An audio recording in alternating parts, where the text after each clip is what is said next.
Hello all, Connor9 back here with another video, and my first Outriders video.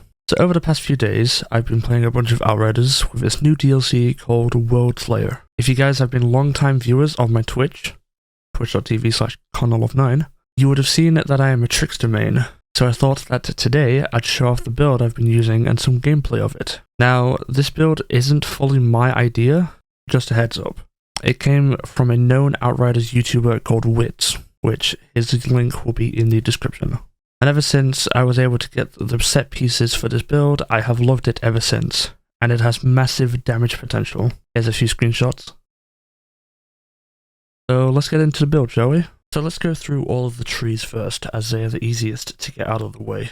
First, we'll show off the class tree. Again, this is for the Trickster. We are going up via Arms Trick, Ace of Trumps, Death Probability. Then we are picking up Shotgun Master and Arms Trick again. We're then going to go into Equilibrium, then again Arms Trick. Next, we're going to go down a bit for the Outrider Executioner. Next, we go back up for Ace of Trumps. Go for Unforeseen End. We pick up Death Probability and Arms Trick again, and again Death Probability. Next, we're going to go back up with Equilibrium and Transfusion. Next, we're going to continue down the tree with Unforeseen End yet again. And then we're going to go down with Bounty Hunter, and then across with Oddity Summation, Shotgun Adept, and Cold Calculation. As you can tell from the skills, it is mainly close range damage, increasing the weapon damage, increasing shotgun damage, and also armor piercing. Next, we'll go with the Pax tree. We're going to go with Damaged, inflicted skills of Twisted Rounds, which as one of the main ones that we are using. Next, we're going to go up with Adaptation. Then we're going to go back to the middle for Phasing. And then we're going to go down for Superposition for Hunt the Prey and Borrow Time. And then Special Tactics. And then finally, the Ascension tree. What you want to do first is go into close range damage, then into weapon damage, then weapon leech, then a cooldown reduction, and then finally damage against elites. And after that, you can pretty much go into anything else, like magazine size, critical damage, critical chance, anything really. Next, I'm going to show you the main parts of this build, so the skills, the weapons, and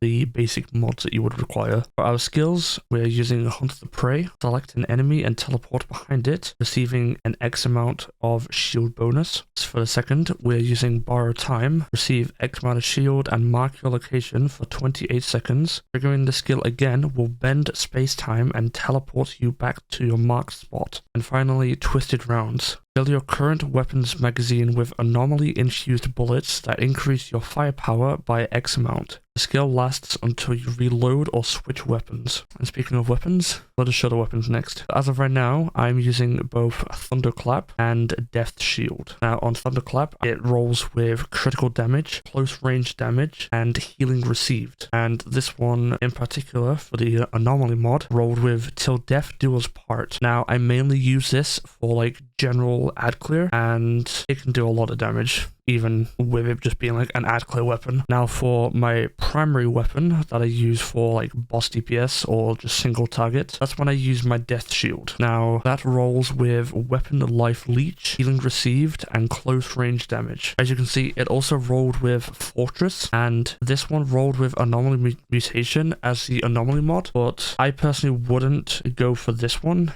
I would have something else in that third slot. I would probably go for something like Dimensional Rockets, probably Kinetic Stomp, or probably something like Ravenous Locust. Just anything that would like increase your damage. Now for mods that I put on these weapons specifically, I put Omen on my Thunderclap. Shots launch a cover-piercing anomaly projectile that inflicts bleed, dealing X amount of damage, and applies a status that increases damage received by 10% for 3 seconds. And on my Death Shield, I put on Firestorm. Successful shots summon a homing firestorm that deals X amount of damage and inflicts burn to enemies within a radius of over 8 seconds. Radius of the firestorm increases with each successful shot on the afflicted target. Now for the armor and its mods. I'm running a 4-piece terminal velocity for the head, the chest, the legs, and the boots. The reason why I'm not running the arms is because they roll with terrible substats in my opinion, so you can go for anything else for this one. Me personally, I'm running with the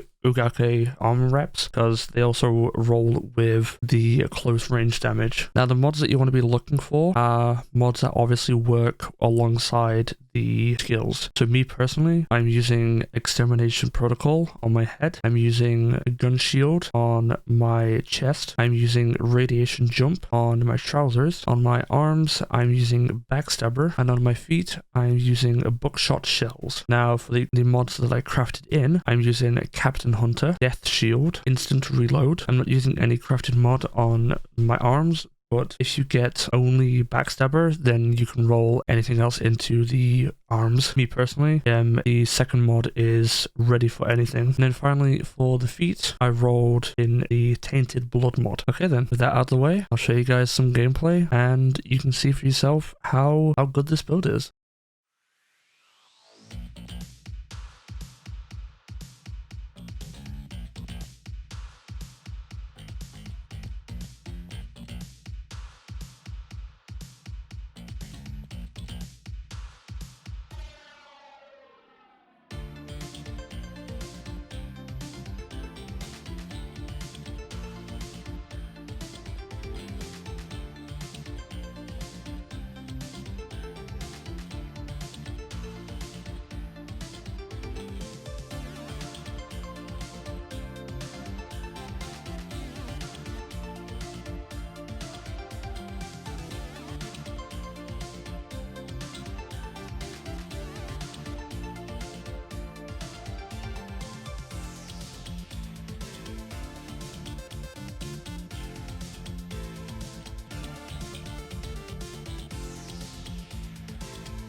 Installation